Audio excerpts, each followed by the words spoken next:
He stood in my lobby and called my life's work his. My name is Rowan Delaney, and the company is Delaney and Finch, a modest, stubborn little fabrication shop on the Harbor Road. We make clean, beautiful metalwork for restaurants and small hotels, railings that last, tables that outlive trends. The name sits in cobalt enamel over the brick, a color my mother chose the day we signed the lease. My cousin, Blake Finch, arrived one windy Monday in February, stepped across the stained concrete, and announced that the place belonged to him by blood, by tradition, by whatever story he had rehearsed on the drive over. He wore a suit that looked borrowed and a grin that felt like a challenge. "Uncle Frank started this with my dad," he said, glancing past me at the welders and racks of polished steel. "You've been keeping it warmed up. I'm here to take it back." I had a rag in my hand, still smelling of mineral spirits. Miguel, my floor manager, paused at his station. The apprentices looked up, defensive and young. I kept my face still, the way you hold a hot plate and pretend it doesn't hurt. "We build for clients with deadlines," I said quietly. "If you need a tour, we can schedule one after hours." He laughed, loud enough to bounce off the rafters. "You're charming, Rowan, but this is family. Paperwork gets confused, stories change. You know how it goes." I knew how it went. Years earlier, when my uncle retired, Blake disappeared to chase real estate rumors. I stayed, tightening bolts, sending invoices, learning the rhythm of city permits and winter orders. When Uncle Frank needed an exit, I took a loan, signed a contract, and paid for his shares on a schedule that kept us both breathing. The ink had felt heavier than it should. I framed the first blueprint I ever sold and hung it near the office door, a compass in a frame. Blake walked the perimeter like a landlord, tapping columns, checking the spray booth as if it held a secret. He found the break room, looked at the corkboard, frowned at a calendar with deliveries circled in red. "You're stretched thin," he said, eyes bright. "I'm offering relief. We make this mine. You stay on for salary, you stop worrying about the big decisions." Miguel looked at me, waiting for hand signals. The apprentices pretended not to listen. I kept my voice even. "We already have owners," I said. "And one of them is me." He smirked at my empty ring finger, at my boots, at the scorch marks near my cuff. "We'll see what the family says," he replied, and there it was, the shadow I had felt since childhood. Aunt Marianne would pour coffee and talk about duty. My mother would plead for calm, for a solution that didn't involve courts. Blake always played to the crowd and waited for someone else to be polite enough to surrender. By closing, the wind off the water had turned sharp, flattening the flags above the marina. I shut down the lights row by row, the shop breathing into darkness, like a tired animal. In the office, I sat at the metal desk my uncle welded for me when I first came on and tried to steady my hands. The phone began to buzz. A family group chat lit up with cousin names, aunts, exclamation points, requests for a reasonable conversation. Blake had moved fast, as if possession could be willed into existence by noise. I closed the blinds, unlocked the bottom drawer, and rested my palm over a folder I had not touched in months, the paper cool against my skin. The first spark wasn't anger. It was a tiny click inside my chest, a level finally set. I would not be loud. I would be exact. The invitations arrived as orders, disguised as kindness. Aunt Marianne suggested a Sunday lunch, neutral ground, her sunroom with the lemon tree. My mother asked me to bring whatever you have, as if truth belonged in a casserole dish. Blake texted from a new number, a message that ended with a winking face, then a second message, shorter, meaner. By Friday, everyone in our family knew that he intended to restore the Finch legacy, which made the word restore feel like sand against a filling. At the shop, the consequences showed up in small, practical ways. A supplier asked whether to switch the account name, just to be ready. A client forwarded a rumor that our ownership was in transition, then asked for a reassurance we had already given. The crew felt it, the way weather changes before you see clouds. Miguel began arriving earlier. I caught him wiping the company sign with a careful cloth, as if the name might blur if left alone. I worked longer hours and said less. When I got home, My small apartment hummed with the sound of the old fridge, reliable and rough, a machine that only knew forward. I laid invoices in neat stacks on the kitchen table and ate standing up, the plate warm against my palm. Sleep came in nervous patches. I remembered childhood holidays we had shared with the Finch branch, the way Blake had pushed his chair back before dessert, as if already leaving with something we had not noticed missing yet. At lunch on Sunday, the sunroom glass made everything bright and earnest. The lemon tree breathed clean, sweet air over the long table. Aunt Marianne poured water as if the act proved her generosity. Blake arrived late, wearing the same borrowed confidence. My mother set her hand on my wrist, a pressure that meant please and not now and we can fix this, all at once. I want to avoid lawyers, Blake began, folding his napkin into a crisp line. This is a family issue. Dad started this company. Uncle Frank kept it alive, and now I'm ready to scale it. The market is hungry for boutique metalwork with a story. Investors love a comeback. I looked at the lemon tree. Its fruit hung like small suns, patient, heavy. Investors love tax returns, I said. They love contracts. They love a clean ledger. Don't be difficult, Aunt Marian said, smiling as if she were scolding a cat. We've always shared. We don't need to make this ugly. Ugly meant boundaries. Ugly meant letters with headings. Ugly meant a court clerk looking at our last names like a mirror. Blake leaned forward. I've already told a few partners we'll rebrand by summer, he said. They're excited. It's bigger than you now. Bigger than me. The phrase entered the room and settled in the corner like an uninvited guest. My mother's eyes moved toward me, soft, pleading. I felt the old choreography rising, the one where I keep the peace by giving ground. I sipped water instead. Watchfulness wrapped itself around my ribs. I could hear the shop in my head, the grinders, the controlled flare of the torch, the rhythm that made sense when nothing else did.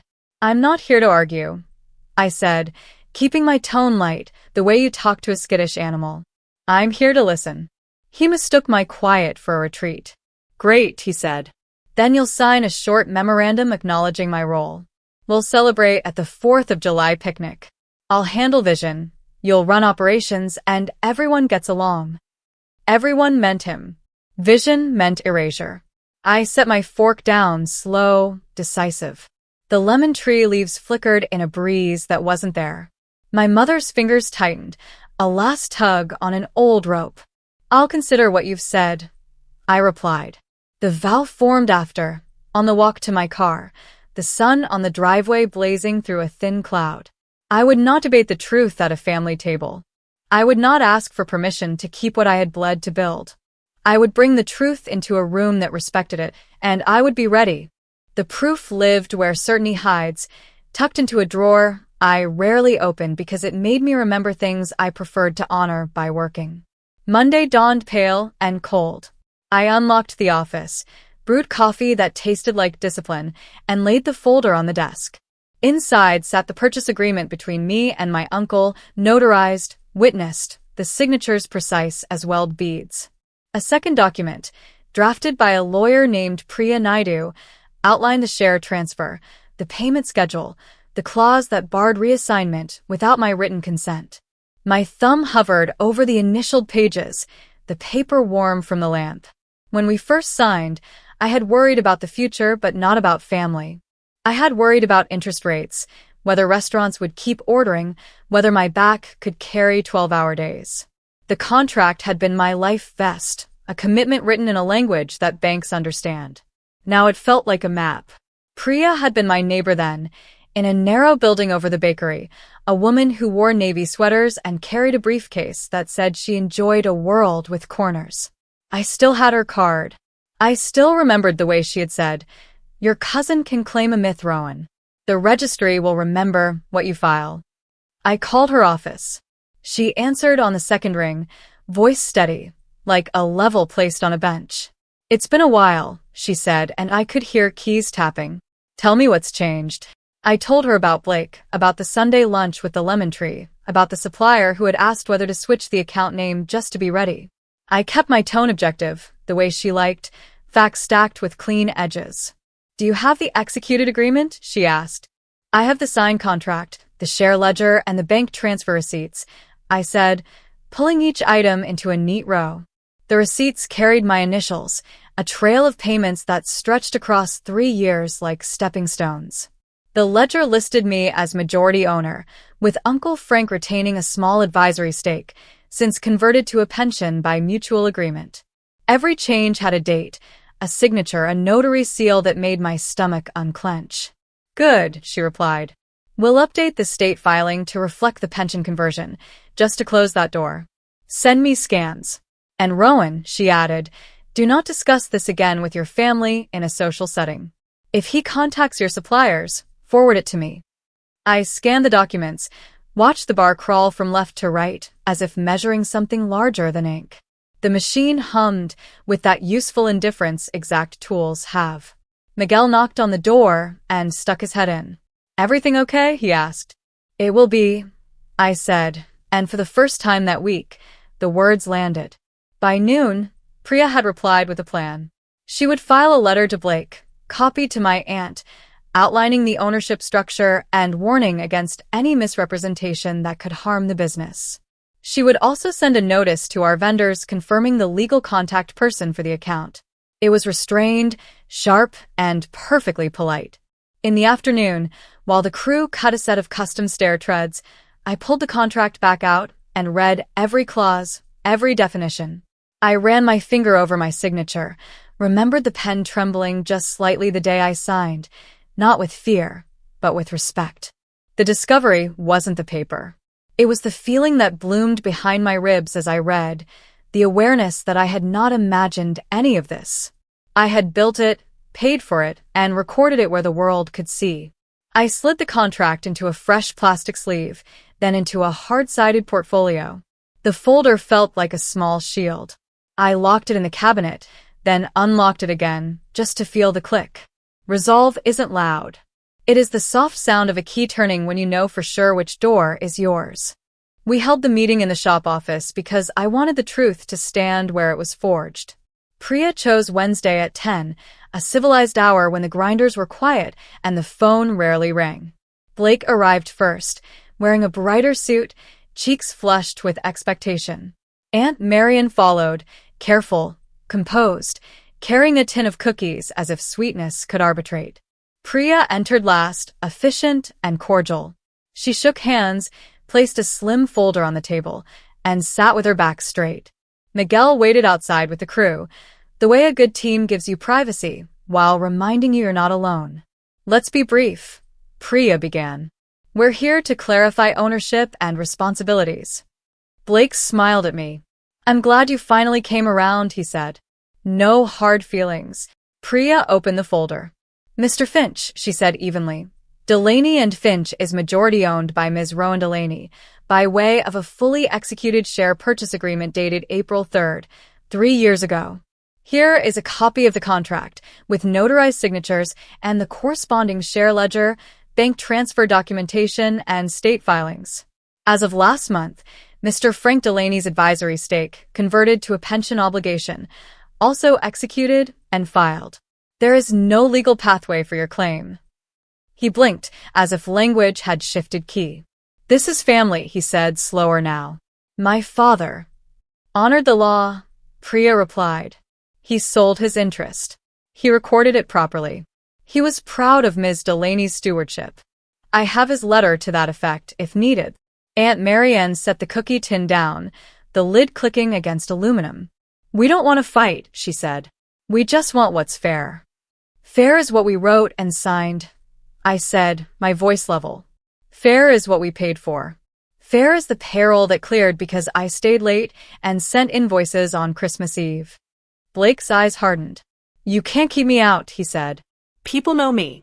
I've already started conversations. I can help you scale. Priya slid a second sheet across the table. This is a notice, she said, her tone still gentle. Any further representation by you that you own or control this company will be considered tortious interference and defamation.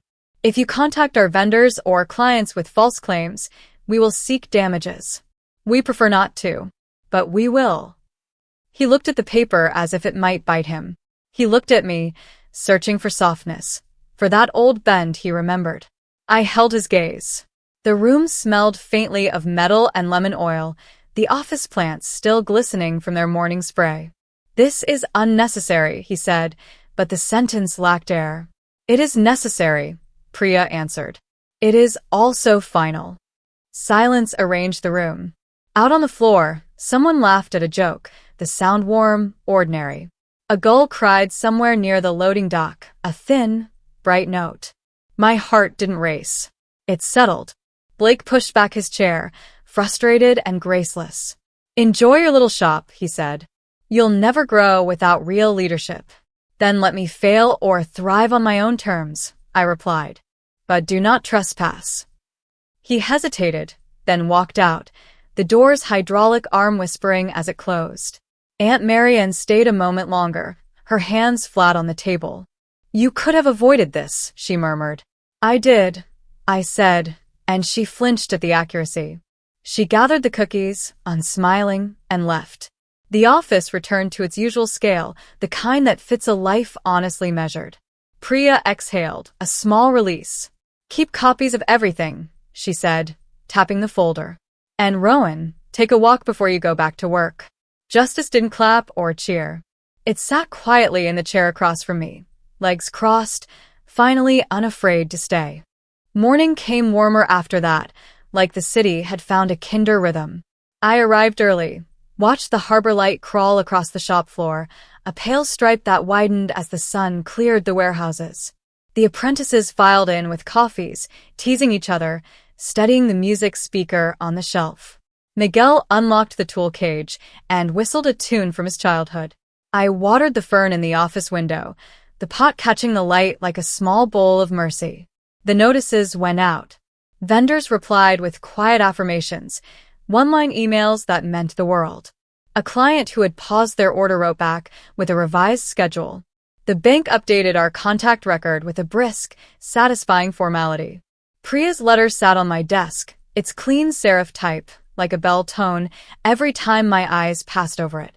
I did as she advised and walked the long block to the bakery, bought bread still warm from the oven, and texted my mother a simple message.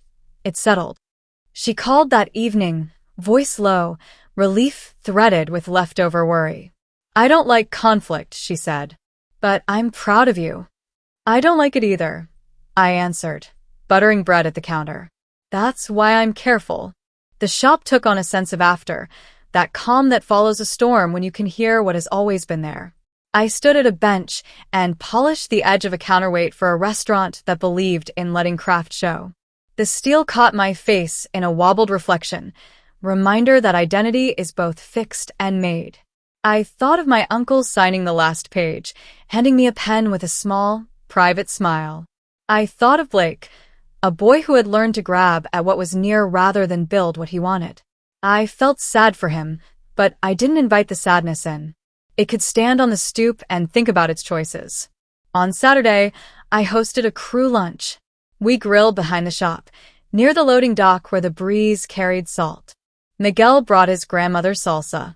Han, our newest apprentice, brought a cake decorated with a tiny blue railing piped in icing. We ate under the string lights, tools resting, laughter easy. I said a few words, simple ones, about gratitude and shared work, about how a shop is a place you protect by doing the job, right when no one is watching. In the quiet that followed, I walked the floor alone. I traced the line where the morning sun had heated the concrete. I ran my hand along the edge of a table we had finished the night before, its grain sealed, its corners softened to invite hands. The sign over the door glowed in the late light, cobalt enamel steady and true. The contract went back into its sleeve, not as a weapon now, but as a record of respect. I placed a second copy in a small safe we'd bolted to the floor after an insurance audit, a new habit born of lesson and love. When clients visited, I returned to my favorite part, the part where I show them around, introduce them to the people who make what we promise. We take measurements together. We listen to what the space wants. We deliver, on time, because that is how dignity looks when it's working. Some evenings, when the wind is right, I can smell lemon from the direction of Aunt Marianne's house. I wish her steady health. I wish Blake a future he builds with his own hands. Not every story needs a villain locked in a tower. Some just need a boundary held like a clean line of weld, strong, quiet, not much to look at until you see what it carries. The harbor settles, gulls banking low over the water, the city sighing into its night noises. I close the office, switch off the lamps, and stand for a moment with the door open, letting the cool air move through the rooms. Peace does not announce itself. It is the weight of a key that turns the way it should, the sound of a machine starting on the first try, the knowledge that you stayed. If this story touched you, share your thoughts below, and subscribe for more stories of quiet revenge.